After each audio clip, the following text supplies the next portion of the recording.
नमस्कार किसान मित्रों, स्वागत है आपका खेती किसानी प्रशांत चैनल में।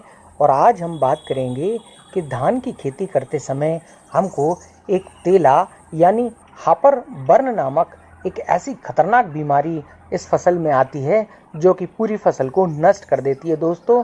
तो आज हम इस बीमारी से निजात पाने का एक शानदार तरीका आपको बताने वाले हैं दोस्तों।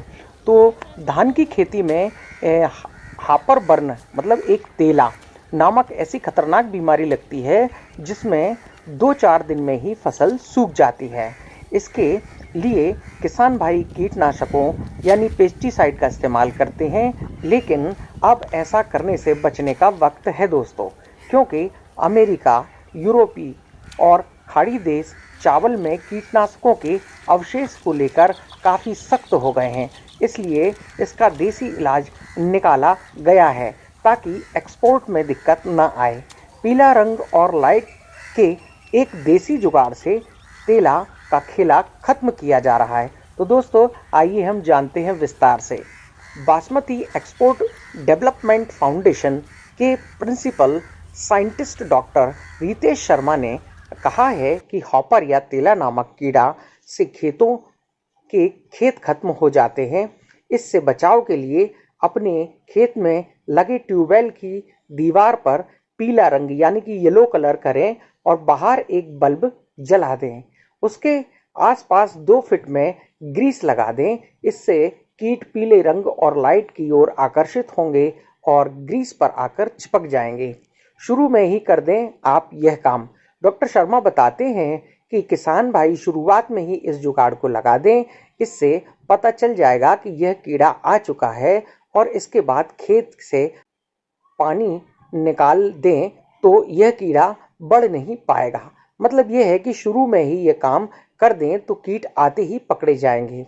अगर आपके खेत में ट्यूबवेल दूर है तो वहां पर आप खेत की मेड़ों पर लकड़ी गड़ाकर उसमें डीएपी की जो पीली बोरी आती है या फिर डीएपी की बोरी उपलब्ध ना हो तो कोई भी पीले रंग की आप बोरियां या फिर त्रिपाल बांध सकते हैं, लटका सकते हैं और उसके ऊपर आप ग्रीस लगा दें तो यहाँ भी तेला नामक जो है कीट आपका पकड़ा जाएगा।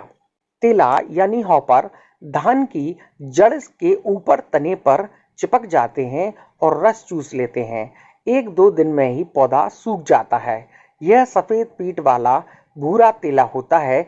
इसके आक्रमण के कारण फसल पीली हो जाती है। इसके निदान के लिए कीटनाशकों की जगह देसी जुगाड़ को प्राथमिकता देने के लिए कृषि वैज्ञानिक अपील कर रहे हैं।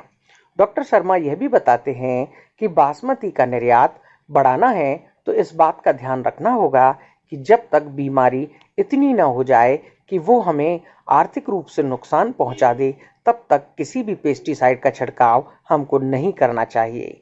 धान की खेती में अगर यदि जल प्रबंधन और यूरिया का संतुलन इस्तेमाल किया जाए तो बीमारी और कीटों का प्रकोप ना के बराबर होगा। बात करते हैं हम पत्ती लपेटक।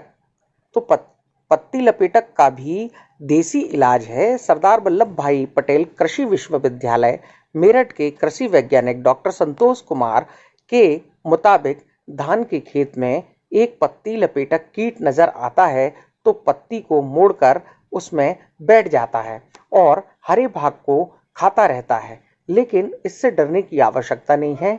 इसके लिए दवा का इस्तेमाल ना करें। एक 10 से 12 मीटर की रस्सी को 2 लोग पकड़कर धान के खेत में खींचते चले जाएं। ऐसा करने से पत्ती लपेटक की शुंडी जो होती है पानी में गिर जाएगी और दोबारा ऊपर नहीं आएगी। इसके निदान के लिए खास तौर पर बासमती धान में कीटनाशकों के इस्तेमाल की जरूरत नहीं होती है दोस्तों। तो ये थी जानकारी धान की फसल में जो कीट लगते हैं और विशेष तौर पे जो तेला लगता है उससे निजात पाने की जो देसी जुगाड़ है। और इससे हम अगर हम इसको अपनाते हैं तो निश्चित रूप से हमें पेस्टिसाइड का उपयोग नहीं करना होगा और इसकी आवश्यकता ही नहीं होगी। तो हमारा जो चावल होगा, हमारी जो धान होगी वो फसल एक्सपोर्ट के लायक भी होगी। तो दोस्तों यदि ये जानकारी आपके काम आ सकती है और या आपको अच्छी लगी हो तो आप हमारे इस वीडियो को लाइक करें और हमारे चैनल को सब्सक्राइब करें। बहुत बहुत धन्यवाद। जय हिंद, जय भारत।